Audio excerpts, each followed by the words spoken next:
Morning came softly to the plains, the way it always had, without ceremony. Light crept over the land like a careful hand, brushing the tops of dry grass, slipping through the cracks of an old ranch house that had learned how to stand through wind, drought, and time itself. Dust hung in the air, glowing faintly, as if even the smallest particles wanted to be seen. Inside the house, the fire was already awake. A woman knelt beside it, her back straight despite the long years pressing quietly on her shoulders. Her dress was faded, stitched and restitched, the kind of cloth that told stories without speaking. She moved slowly, not from weakness, but from care. Every motion measured, every breath gentle. On the wooden table nearby sat two elderly figures, a man whose hands trembled when he reached for his cup, a woman whose eyes held more memories than strength. They did not rush her. They never did. The widow lifted a small pot, stirring what little stew remained. She tore bread into careful pieces, warming them by the fire before offering them to the old man first. Her fingers brushed his for only a moment, but in that moment lived patience, respect, and something close to love. She spoke little. Words were not needed here.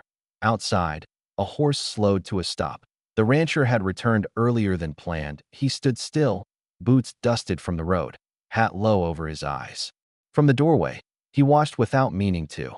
Watched as if the scene had reached out and taken hold of him. He had grown up in this house, had learned to walk on these boards, had inherited land that stretched farther than most men's dreams. And yet, he had never seen this room like this before. The widow moved between fire and table with a quiet grace, her presence filling the space without claiming it. When the old woman coughed, she was there instantly, steadying her, whispering reassurance so soft it blended with the crackle of burning wood. The rancher felt something tighten in his chest. Not suspicion, not pride, recognition. His parents ate slowly, savoring each bite as if it were a gift. And perhaps it was. The woman waited, hands folded, eyes lowered, content to remain unseen even while holding the room together. When the meal ended, she cleaned without being asked. She washed the pot, wiped the table, swept dust that would return by evening. Before leaving, she placed extra water near the bed and checked the fire one last time. Only then did she turn toward the door. She froze. The rancher stood there, tall and silent, framed by morning light. For a heartbeat, neither spoke. Her eyes dropped instinctively, not in guilt, but habit. Years had taught her that being poor meant being careful, meant never assuming welcome. That he nodded once, a small gesture. Respectful. She passed him with a murmured greeting and stepped back into the sunlight, pulling her shawl tight against the lingering chill. He did not stop her. Inside, the house felt different after she left. Too quiet, too empty. His mother spoke first. She comes every morning, she said, voice thin but sure. Brings what she can, cooks what little we have left. Never asks for coin, his father added. She says it helps her remember she still matters. Those words settled deep. The rancher sat alone later, staring at the table where crumbs still lay. He had known hardship in theory, had signed papers, paid wages, balanced accounts during lean seasons. But this was different. This was a woman carrying grief like a hidden wound, choosing kindness anyway. Outside, the land stretched endlessly, cattle grazing, fences strong and straight. By all accounts, he had succeeded. Yet in that moment, wealth felt strangely small. As the sun climbed higher, he walked the property, mind restless. He thought of the widow's hands, of the way she fed his parents before herself, of how easily the world had stepped around her. He wondered how many others like her passed through towns unnoticed. How many quiet mercies kept people alive while louder virtues took credit. That evening, as the sky burned orange and purple, he stood on the porch and watched the road where she had disappeared that morning. Something had shifted, not a plan, not a promise, just an awareness that once seen could not be unseen. The wind moved through the grass again, carrying the smell of dust and firewood, and somewhere between the fading light and the coming night, the rancher understood this much. The truest wealth had just knelt beside his hearth. The town sat a short ride from the ranch, low and weathered, as if it had grown tired of holding itself upright. Wooden buildings leaned toward one another like old men sharing secrets. Dust collected in corners no broom ever fully reached. The place survived not because it was kind, but because it endured. The widow walked its main road each morning. She kept her eyes forward, her pace unhurried. There was a way to move through a place that did not want to notice you. She had learned it well. Her shawl hid the worst of the wear on her dress. Her hands, roughened by work and cold, folded around a small basket she carried everywhere. Inside it, always, was something meant for someone else. The grocers. She waited while others were served first. Not by order, but by assumption. When it was her turn, the man weighed flour carefully, as if afraid generosity might tip the scale. She thanked him anyway. Gratitude, she had learned, cost less than pride. Children watched her from doorways, some with curiosity, some with the echo of things they had heard spoken at tables. The widow did not flinch. Once, not long after her husband's grave had settled, there had been another man. A decent man by the town's measure. Clean boots. A steady voice. He had offered companionship the way one offers a business arrangement. He sat across from her at a small table and spoke of the future as if it were a ledger. That he asked about her plans, about her means, about what she had left. She answered honestly. That was the moment his eyes changed. Not with cruelty, but calculation. He finished his coffee, spoke politely, and never came back. By the next week, the town seemed to understand without being told.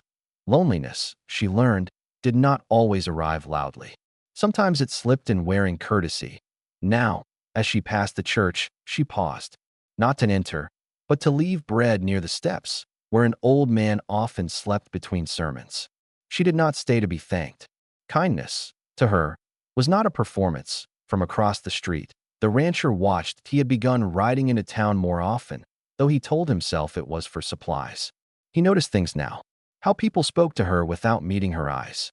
How conversations softened when she approached, then resumed once she passed. He saw her share an apple with a thin boy whose boots were held together by hope and twine.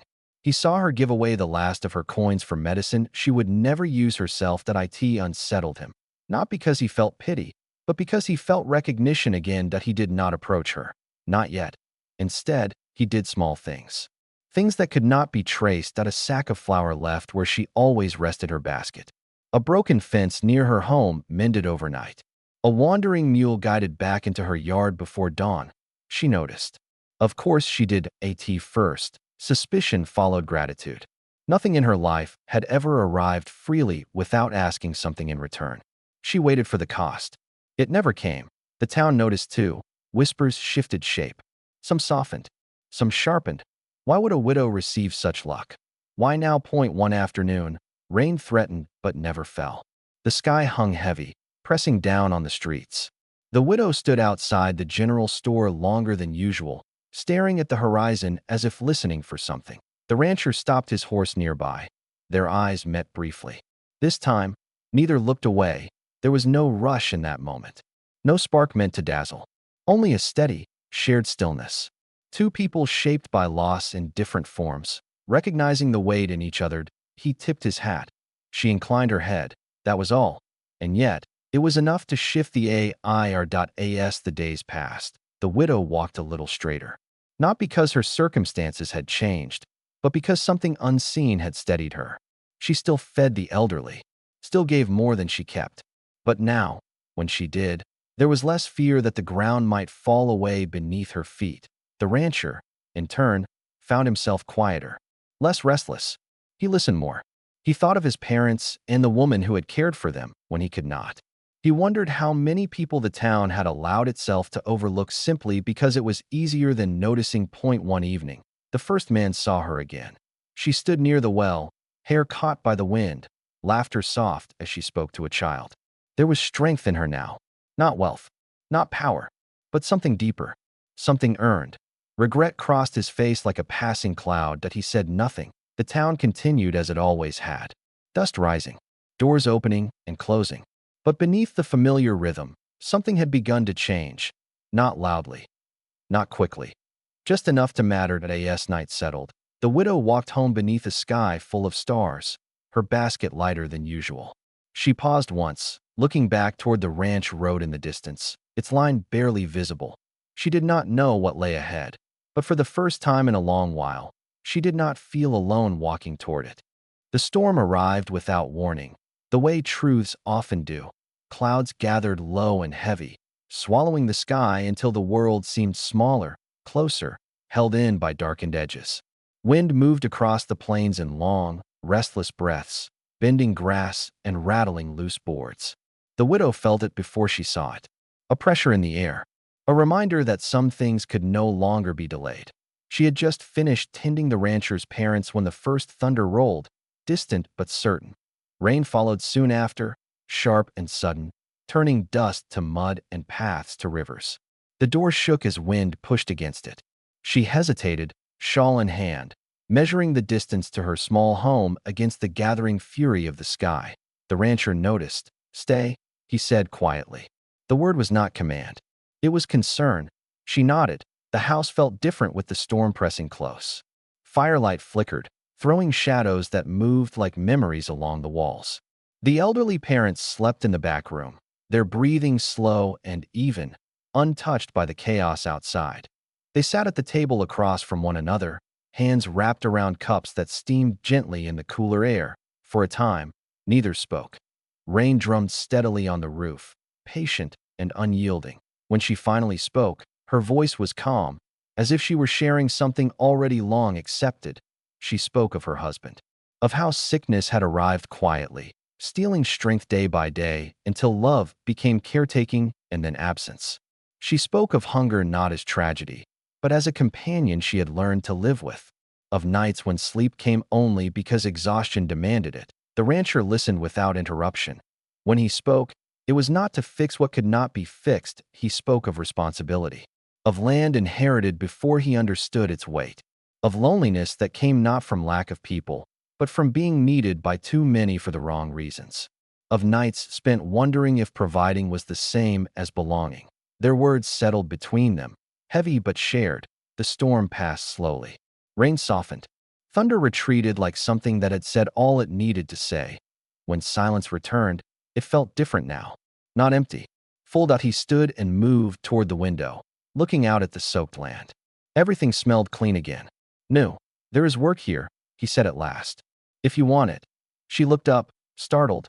"Not charity," he continued. "Responsibility. You already carry it better than most." She hesitated. Pride rose, fragile but fierce. She had learned how easily offers turned into debts, how quickly gratitude could be mistaken for obligation. That he saw this and waited.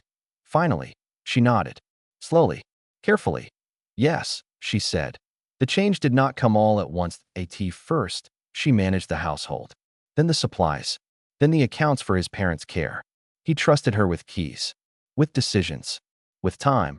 She did not rush. Confidence returned the way color returns to winterland. Gradually, in town, people noticed. The widow no longer walked with the careful steps of someone expecting to be dismissed. She greeted shopkeepers openly. She spoke when spoken to, and sometimes first. The whispers followed her, but they no longer shaped her path. One afternoon, the first man crossed her way. He greeted her politely, asked after her health, spoke as if familiarity could be reclaimed. She answered kindly. Briefly, there was nothing left to resolve. Back at the ranch, evenings grew softer. Shared meals, quiet work done side by side. Their hands brushed occasionally, accidental and fleeting. Each time, they stepped back. Not yet. The elderly parents watched from their chairs, eyes bright with understanding. They said little, but their smiles lingered long after words would have faded. One night, as firelight dimmed and crickets filled the spaces between thought, the rancher looked at her and felt something settle. Not urgency, certainty, kindness, once given, had found its voice, and when it finally spoke, it did not ask for anything in return. It simply stayed. Love did not arrive all at once. It did not knock. It did not announce itself with certainty or ceremony. It came the way evening comes to the plains. Slowly, almost unnoticed, until suddenly, the light had changed. Why then? Their days had settled into a rhythm that felt older than either of them. Morning fires lit without words. Meals shared in quiet understanding. Work done side by side, not to impress, but to belong. The widow slept better now, not because her life had become easy, but because it had become steady. There was food enough, purpose enough, and something she had not felt in years, a sense that tomorrow would not punish her for trusting today. The rancher watched this change without claiming it as his doing. He had learned that real care did not demand credit. It simply endured. Point one night, long after the fire had burned low, she sat at the table with her head resting in her hands. Weariness pressed into her bones, deeper than sleep. He noticed and said nothing at first, just placed a blanket around her shoulders. She did not flinch. That was when love arrived. Not in the gesture itself, but in the way she leaned back into the chair and let herself rest. Fully, without apology, without fear that rest might be taken away. Later, when she spoke, her voice was quiet. I don't remember the last time I felt safe enough to be tired.